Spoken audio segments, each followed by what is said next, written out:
to have you with us on Tesla Shorts Time, daily episode 500, coming to you from Vancouver. It's June 4th, 2026.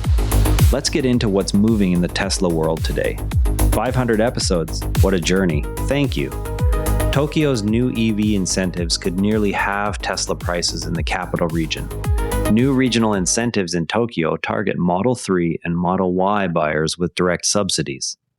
Those subsidies could cut effective prices by up to 50%. Current high pricing has limited volume in Japan. The change removes the main adoption barrier in the country's largest market. This story sits squarely in the business category because it shows how policy can open market access. Large subsidies can move a vehicle from niche import to mass market consideration. When purchase incentives reach a certain threshold, demand can shift quickly, even in a country with strong domestic automakers and limited public charging. The concrete mechanism is straightforward because a buyer who previously faced a net price above typical Japanese sedan levels now sees the Model Y land near mass market territory. That single change in effective price moves the vehicle from niche import to plausible daily driver for a much larger segment of Tokyo households.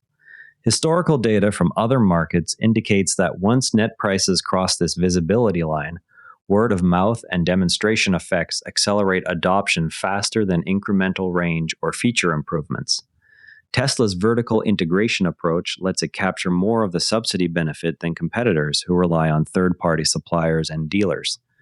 By controlling battery, software, and direct sales, the company can adjust configurations and financing terms quickly when policy changes occur. From policy-driven demand in Asia, we turn to unsupervised operations already scaling in the United States. Tesla announced an expansion of its unmanned robotaxi operations across the broader Austin metropolitan area.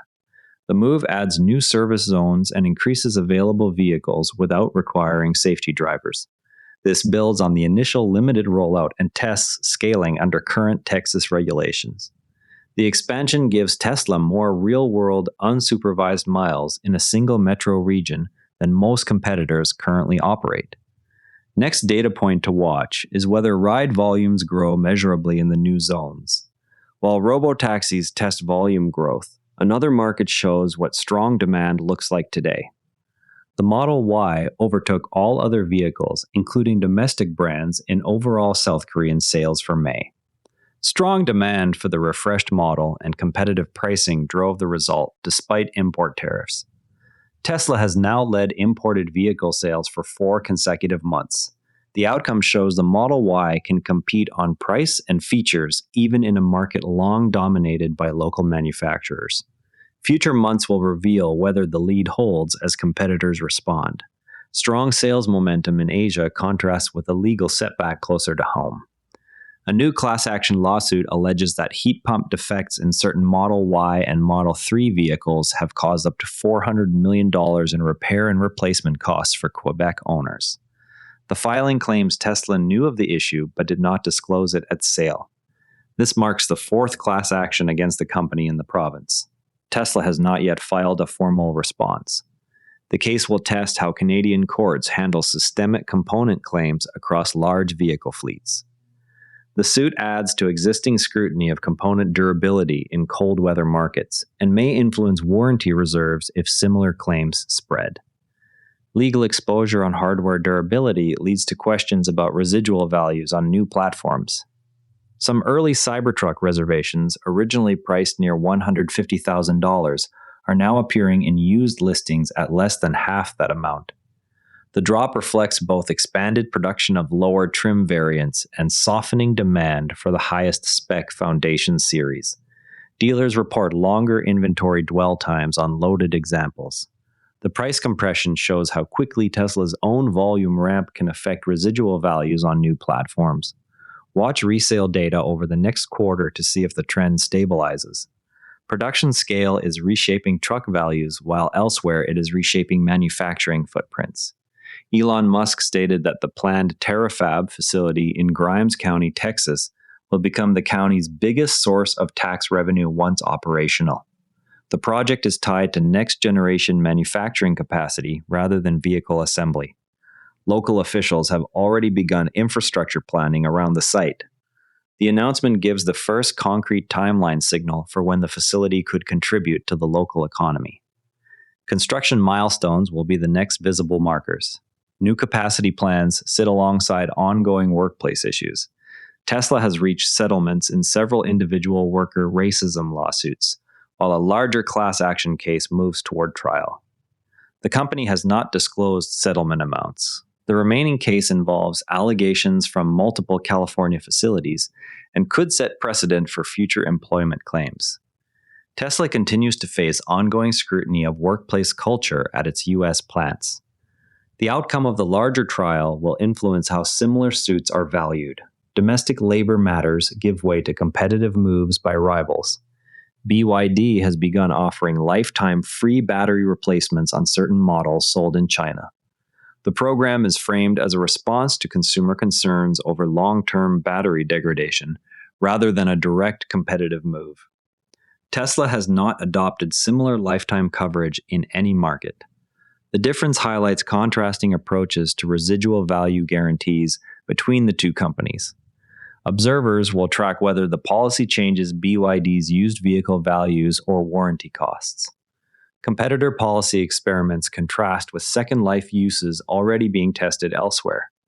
Retired Waymo robotaxi battery packs are being redeployed as stationary grid storage in pilot projects. The program tests second life economics for high-cycle autonomous vehicle packs. Tesla has discussed similar second life uses for its own packs, but has not announced active grid storage deployments at scale. The Waymo effort provides an early data point on degradation after intensive ride-hail duty cycles. Results could inform Tesla's own plans for 4,680 and structural pack second life applications. Second life data points close the main news, while quick social updates follow. Owners can now check cabin temperature and pet status directly from their wrist through the promoted pet mode on Apple Watch. The feature pulls live data from the car's climate system and sends alerts if conditions change. Tesla posted the update alongside a short video showing the watch interface. It extends the existing pet mode beyond the car screen and phone app. The addition makes the feature more accessible during short stops. A new video shows a Tesla robot waving and appearing to smile at approaching people.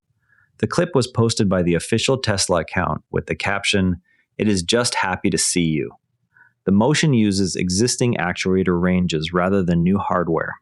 It is one of the first public examples of expressive movement intended for future Optimus units. Observers noted the simple gesture already elicits strong viewer reactions online. Tesla Rati shared a speculative rendering of a potential new Tesla model. The image prompted hundreds of replies debating design, price, and segment fit. No official confirmation exists that the vehicle is in development. The post illustrates how quickly concept images can drive engagement even without confirmed specs. It also shows sustained appetite for smaller or lower-priced Tesla options. Before we go, keep an eye on whether Austin ride volumes show measurable growth after the latest robo-taxi zone expansion. That's your Tesla news for today. TSLA closed at $424.32, up 62 cents, 0.1%. If you found this useful, a rating or review on Apple Podcasts or Spotify really helps new listeners find the show. You can also find us on X at Tesla Shorts Time. I'm Patrick in Vancouver. Thanks for listening, and I'll see you tomorrow. And before you go, this show is part of the NARA Network, a family of daily podcasts covering tech, science, markets, and more. If you enjoyed today's episode, give Environmental Intelligence a listen, the Environment and Climate Policy Brief for Canada. You can explore the whole lineup at naranetwork.com. This episode used AI voice synthesis of my voice. Editorial selection and analysis are my own.